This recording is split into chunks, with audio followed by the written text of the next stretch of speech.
a lepra desapareceu e ele ficou curado. Então Jesus o mandou logo embora, falando com firmeza: não contes nada disso a ninguém. Vai, mostra-te ao sacerdote e oferece, pela tua purificação, o que Moisés ordenou, como prova para eles. Ele foi e começou a contar e a divulgar muito o fato. Por isso Jesus não podia mais entrar publicamente numa cidade. Ficava fora em lugares desertos, e de toda parte vinham procurá-lo. Palavra da salvação. Glória a vós, Senhor.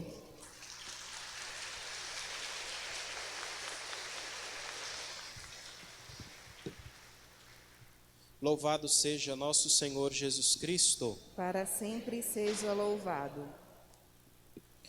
Enquanto alguns de nós, muitas vezes na nossa arrogância, achamos que Deus tem a obrigação de atender às nossas preces no momento exato em que a gente lhe pede alguma coisa, um homem leproso, portanto impuro, se aproxima de Jesus e com toda a humildade diz: Senhor, se queres, tens o poder de purificar-me. O texto diz que aquele homem foi até Jesus, chegou perto, implorando de joelhos.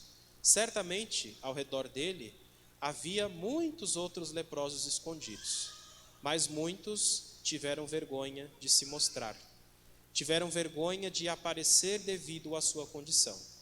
Este homem não, ele venceu a vergonha e ao mesmo tempo venceu também o medo de infringir a lei, que proibia que o leproso se aproximasse de quem era são.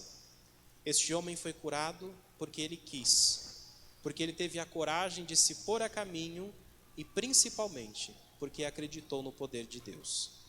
Deus é sempre assim.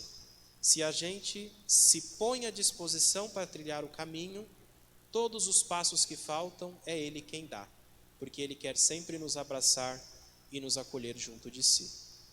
Mas a cura desse leproso se torna especial e talvez diferente, por assim dizer, porque a situação de um leproso no tempo de Jesus era muito triste, embora também viesse de uma preocupação sanitária.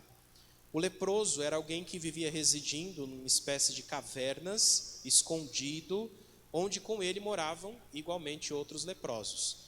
E como a gente vê na lei de Moisés, quando por alguma razão o leproso precisava sair e ir até a cidade, enfim, participar de alguma forma de ir ao lugar onde as pessoas conviviam, a lei prescrevia que ele deveria andar com roupas rasgadas, cabelos em desordem e a barba coberta.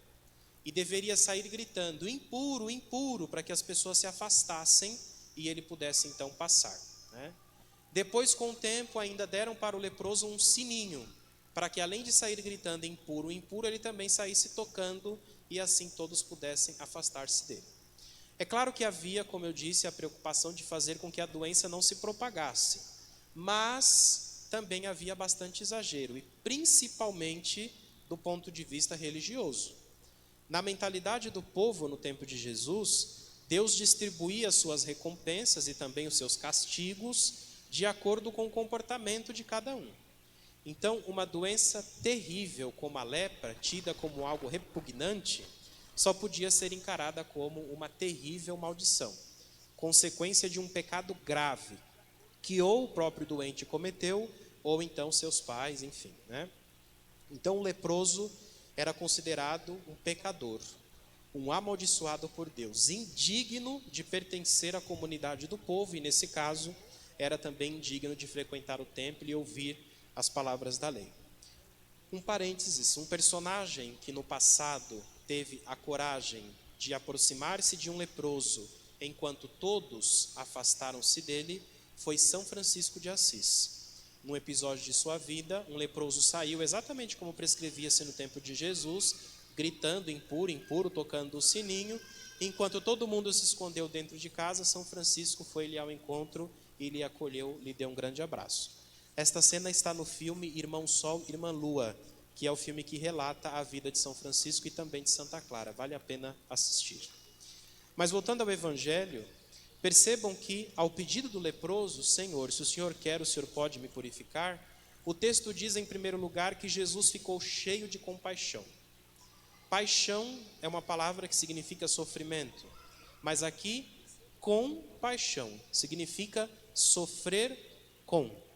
Este verbo na Bíblia, compaixão, compadecer-se, sentir compaixão, movido de compaixão, ele é aplicado nas Sagradas Escrituras somente a Deus, em primeiro lugar, e depois a Jesus Cristo.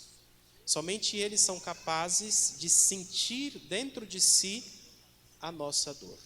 E isso desde sempre. Como Jesus sentiu na sua própria pele a dor e a necessidade daquele homem. Por isso o texto diz que Jesus estendeu a sua mão e tocou no leproso. Estender a mão era um gesto bastante importante para o povo de Israel. E já no Antigo Testamento existem vários acontecimentos nos quais se diz que Deus estendeu a mão. Inclusive quando Deus escolheu Moisés para ser o grande general do povo, para poder libertar o povo da escravidão do Egito, o Senhor Deus disse a Moisés: eu estenderei a mão e ferirei o Egito com todas as maravilhas que farei no meio dele. Então, se a gente fosse voltar ao Antigo Testamento, existem várias cenas em que Deus estende a mão. Jesus, quando estende a mão ao leproso, está dizendo que ele é continuador da missão de Deus Pai, que ao longo da história da salvação também estendeu a mão e libertou a todos. E depois Jesus toca, né? Se o leproso não podia nem se aproximar, quem diria tocar em alguém? Mas para Jesus a lei não importa, Jesus toca o leproso. Porque a cura da parte de Jesus também desmontava aquela teologia oficial que considerava o leproso uma espécie de um ser maldito. Não é verdade que o leproso seja alguém abandonado por Deus, um prisioneiro do pecado. A misericórdia, a bondade, a ternura de Deus se derramam sobre aquele leproso num gesto salvador de Jesus. E ao mesmo tempo, ao tocá-lo, Jesus está lhe dizendo: Deus te ama e Deus quer te salvar. Que é a mensagem também que ele diz a todos nós. A purificação significa que no projeto de Jesus, que é o reino de Deus, não existem bons e maus, doentes e sãos, não existem incluídos e excluídos. O que existem são irmãos e irmãs que são filhos de um mesmo Pai. Como eu sempre gosto de lembrar, neste mundo de hoje, é como se a gente estivesse vivendo em plena 25 de março, na época do Natal, sabe? Aquele calorão, todo mundo gritando, querendo vender o seu produto, e naquele barulho, naquele escândalo, Deus também está gritando, chamando o nosso nome e pedindo permissão para nos amar. Resta saber se o nosso ouvido está aberto para ouvir a voz de Deus ou se nós nos deixamos levar pelas vozes do mundo. Mas é curioso ainda, voltando ao Evangelho, o apelo que Jesus faz àquele homem: não conte nada a ninguém.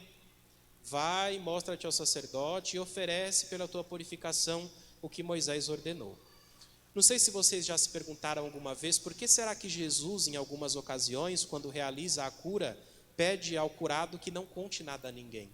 Não sei se já se perguntaram isso alguma vez. Existem várias cenas em que isso acontece. Jesus cura e diz: não conte para ninguém. Por duas razões. Primeiro, porque a experiência de fé com Jesus, ela tem que ser feita não porque Jesus é um milagreiro, porque Jesus é um curandeiro, mas porque Ele é aquele que nos salva principalmente para a vida futura. Eu preciso olhar para Jesus e nele enxergar aquele que vai me trazer a salvação por inteiro, não só uma salvação imediata como a cura de uma doença.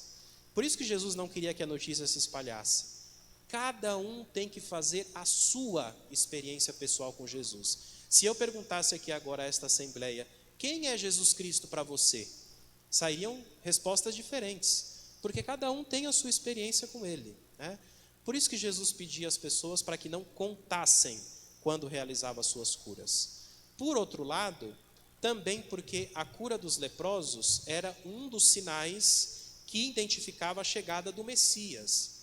Mas o Messias, na concepção daquele tempo, era alguém que viria à mão armada, criaria uma grande revolução e tomaria o poder e se tornaria um rei. E assim acabaria com toda a desigualdade, injustiça, etc.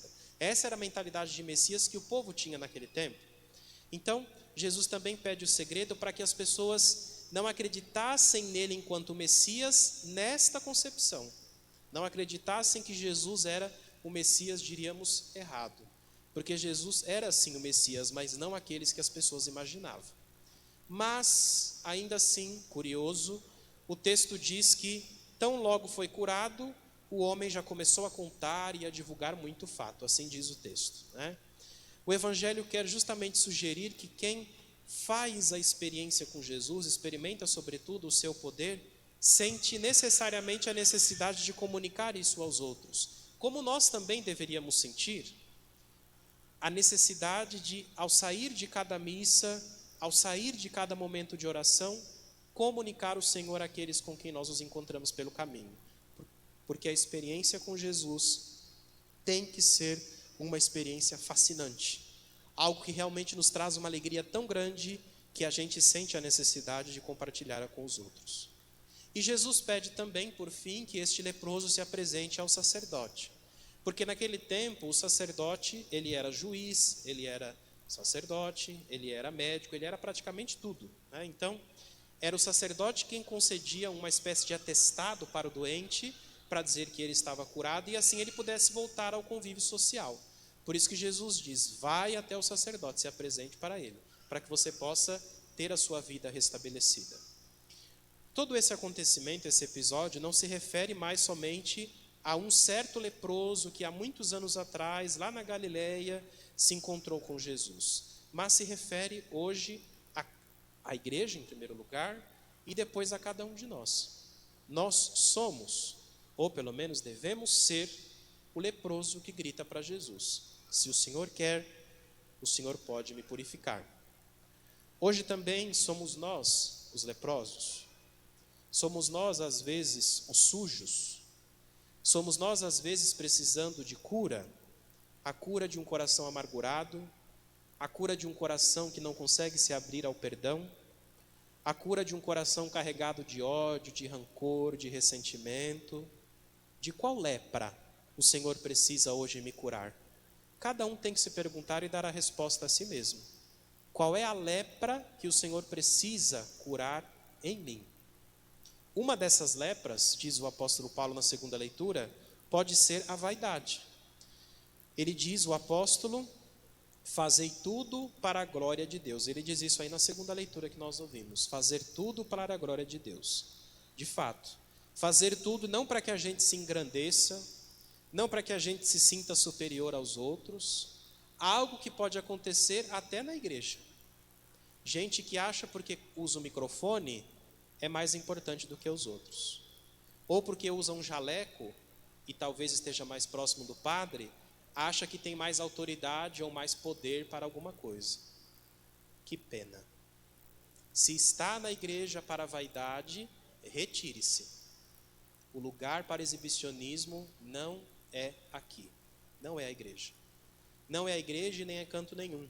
Já que, como cristão, como cristã, a gente sabe que tem que olhar para o outro como um irmão e que, portanto, alguém que está no mesmo patamar que eu. Como nos pediu São Paulo, a gente deve buscar o que é vantajoso para todos, para que todos sejam salvos. Aquela famosa regra de ouro, né?